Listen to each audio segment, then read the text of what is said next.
Selamat datang kembali Sobat Denyar Semesta ke ruang suci ini.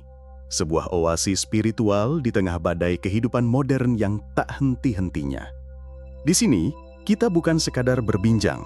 Kita berani menyelam ke kedalaman jiwa, menyingkap tabir ilusi yang selama ini membutakan mata hati kita, dan memburu makna hakiki yang tersembunyi di balik hiruk-pikuk fenomena duniawi.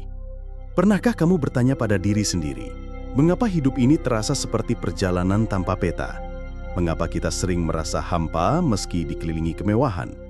Hari ini kita akan membongkar sebuah perintah ilahi yang jika direnungkan dengan ketajaman hati dan kejujuran telanjang, bukan sekadar kunci personal untuk memahami diri, tapi juga portal radikal menuju pemahaman semesta, Sang Pencipta, dan esensi keberadaan kita yang sejati. Perintah ini begitu mendasar, begitu esensial bagi setiap jiwa yang haus akan kebenaran. Namun ironisnya, paling sering terlupakan di tengah hiruk-pikuk kehidupan modern di mana kita terlalu sibuk mencari jawaban di luar. Padahal jawaban terdalam, paling otentik, sudah terpatri di dalam diri kita sendiri.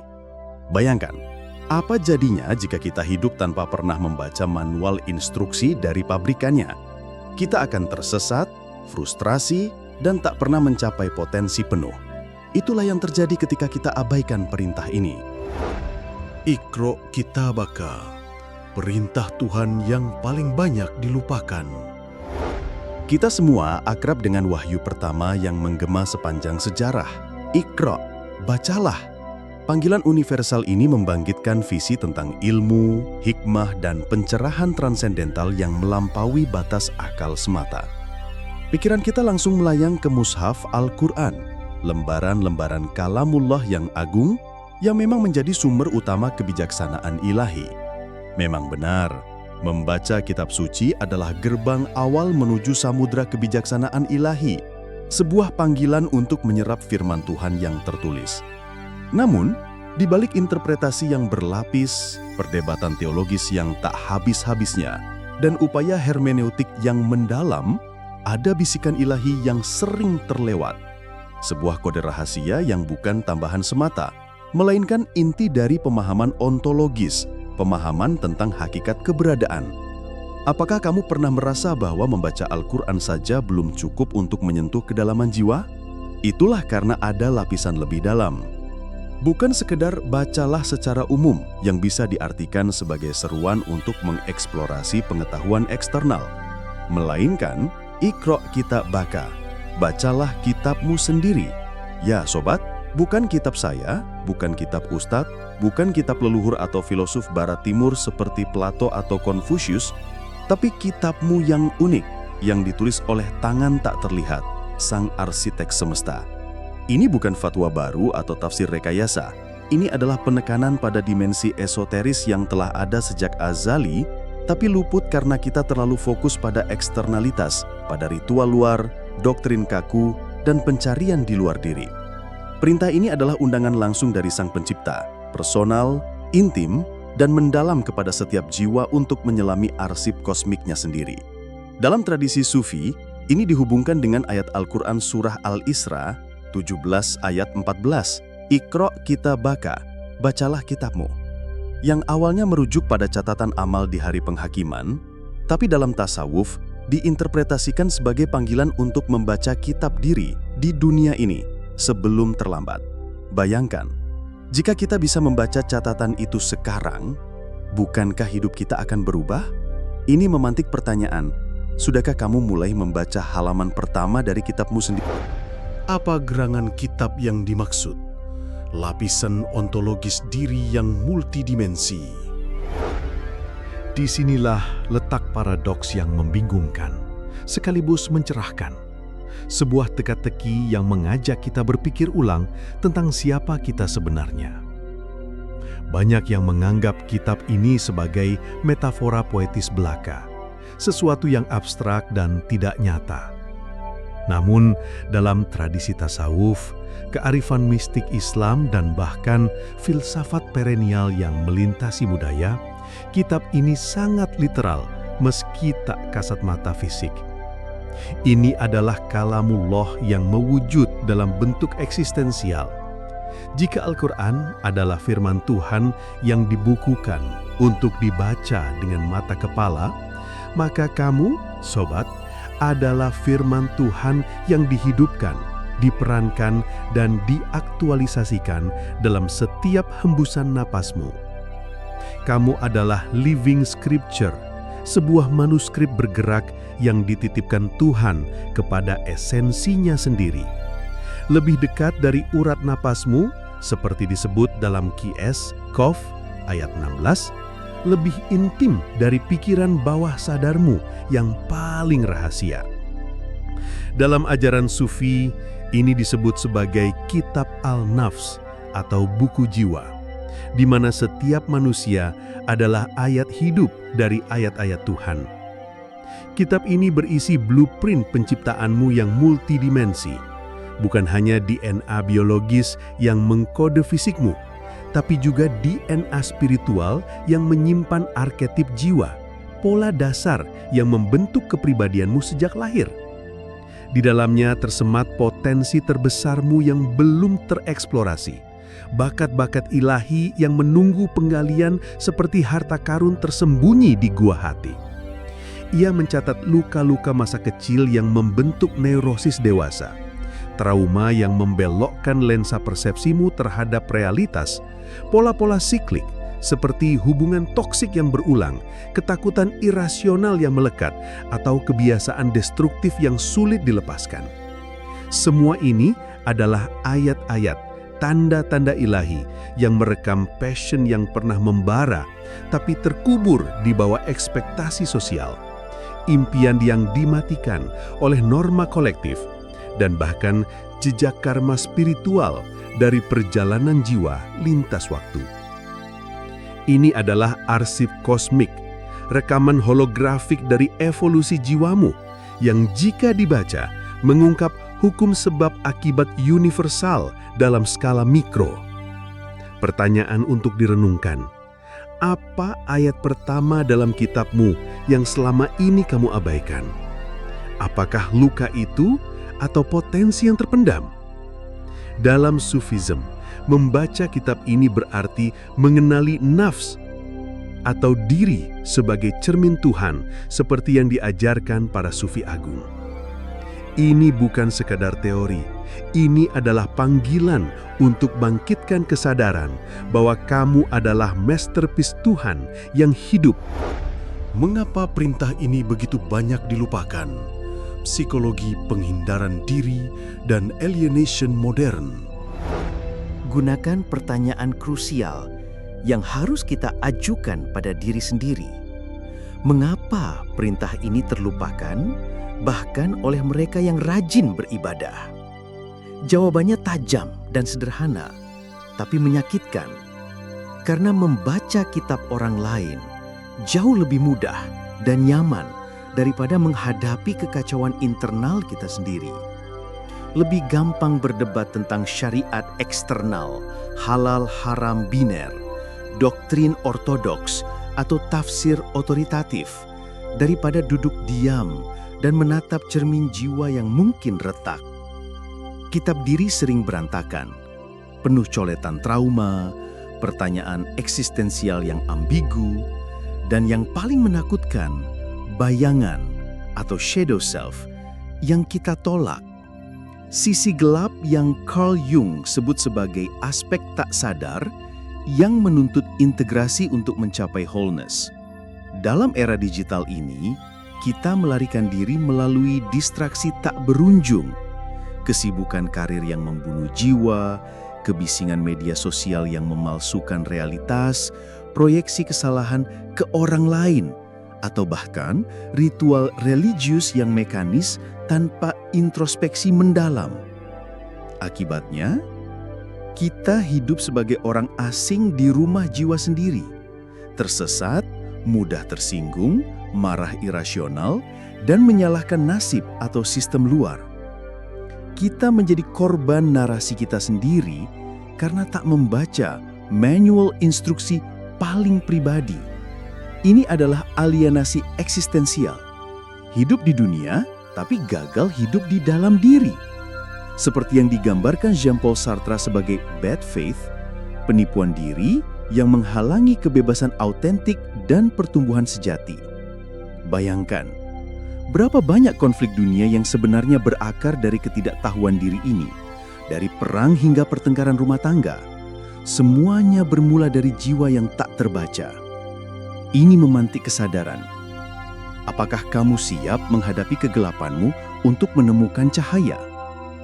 Dalam Islam, refleksi diri ini didorong oleh ayat seperti surah Al-Hasyr 59 ayat 18. Wahai orang-orang yang beriman, bertakwalah kepada Allah dan hendaklah setiap diri memperhatikan apa yang telah perbuatnya untuk hari esok atau akhirat. Jangan tunggu hari penghakiman, mulailah sekarang. Kunci kebijaksanaan, man arafa nafsahu faqad arafa rabbahu. Hukum spiritual sebab akibat yang fundamental. Di sini kita temukan korelasi langsung dengan hadis Nabi Muhammad SAW yang legendaris. Man arafa nafsahu faqad arafa rabbahu.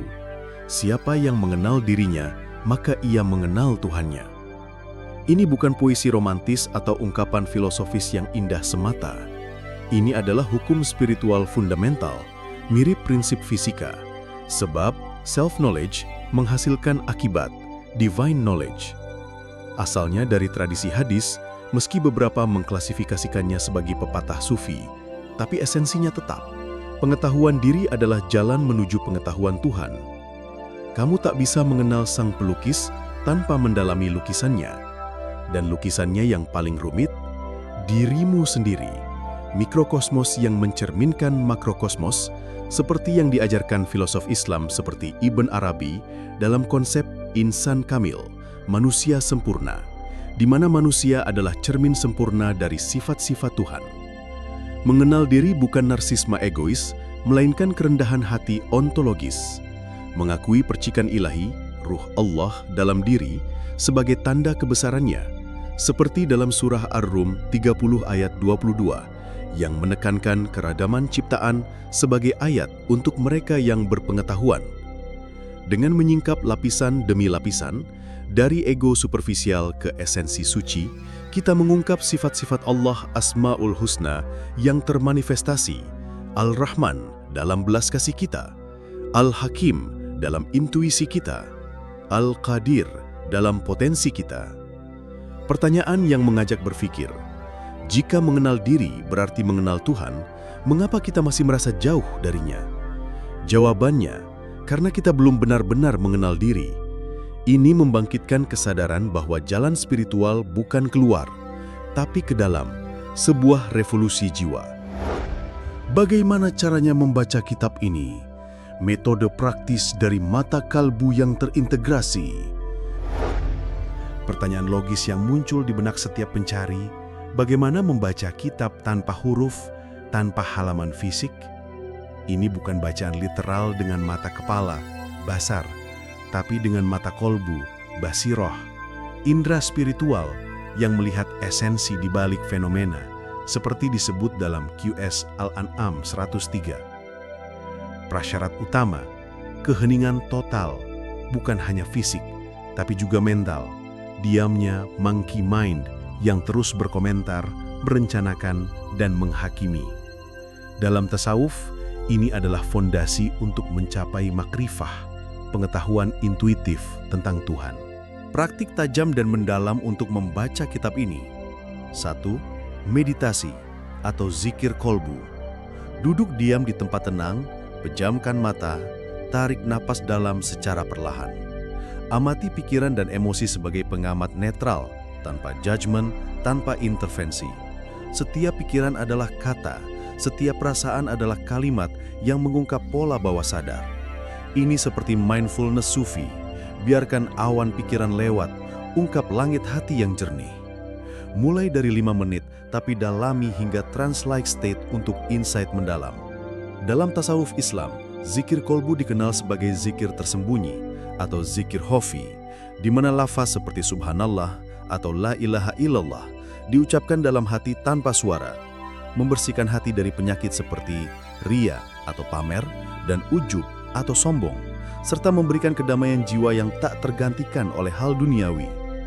Proses ini bisa diperkaya dengan visualisasi cahaya ilahi memenuhi hati, membantu mengungkap ayat-ayat diri seperti ketakutan tersembunyi atau potensi yang terpendam, secara bertahap membangun ketenangan batin yang berkelanjutan.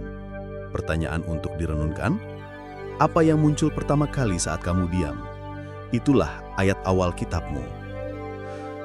2. Murakabah atau kontemplasi aktif.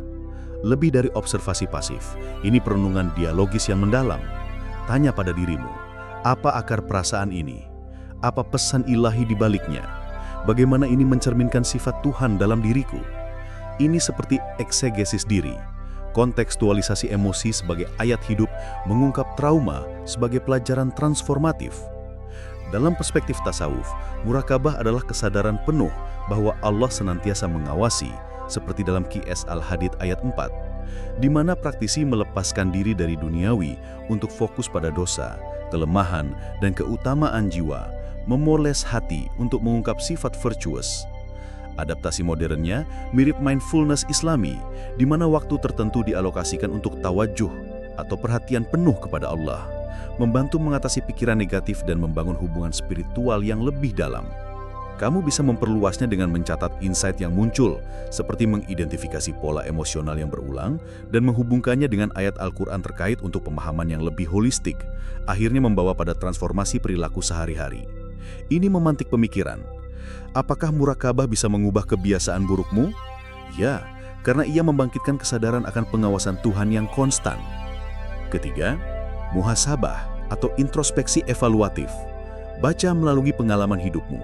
Setiap kejadian adalah ayat, setiap interaksi adalah paragraf. Kegagalan bukan akhir, tapi bab pertumbuhan yang penuh hikmah. Kesuksesan adalah anugerah yang mengungkap potensi ilahi. Ubah pertanyaan korban seperti, mengapa ini terjadi padaku? Menjadi, apa pelajaran ilahi dari ayat ini? Bagaimana ini mengungkap shadow selfku dan membawa lebih dekat kepada Tuhan? Dalam Islam, muhasabah adalah koreksi diri atas perbuatan, ucapan, dan pikiran, bertujuan menjadi hamba bertakwa. Qiyas Al-Hasyr ayat 18, membersihkan kesalahan untuk pribadi yang lebih baik. Ini seperti introspeksi rutin, dianjurkan sebelum tidur. Dengan dalil dari hadis Nabi SAW yang mendorong evaluasi harian untuk tazkiyah atau pembersihan jiwa. Praktikan dengan jurnal harian, catat 3 hal positif dan negatif hari itu, analisis akarnya, dan rencanakan perbaikan, sehingga membaca kitab diri menjadi kebiasaan yang membawa kebebasan dari pengorbanan diri. Renungkan, berapa banyak pelajaran hidup yang terlewat karena kita tak muhasabah? Dengan ketiga praktik ini, yang saling melengkapi seperti rantai tasawuf, kamu bukan lagi korban cerita hidupmu, tapi sutradara sadar, mengambil kendali dari bawah sadar menuju kebebasan eksistensial dan kedekatan dengan Tuhan. Ini bukan ritual kosong, ini transformasi jiwa yang mendalam. Petualangan pulang ke esensi sejati, panggilan untuk bertindak. Iqra Kitabaka adalah undangan untuk petualangan terbesar yang pernah ada.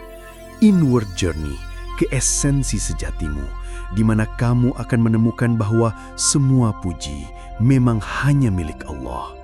Di sana, dalam kesunyian telanjang dan kejujuran mutlak, kita sadar bahwa kita bukan makhluk miskin yang mencari cahaya di luar. Kita adalah cahaya itu sendiri yang untuk sementara lupa, terbuai dalam ilusi keterpisahan dari Sang Pencipta.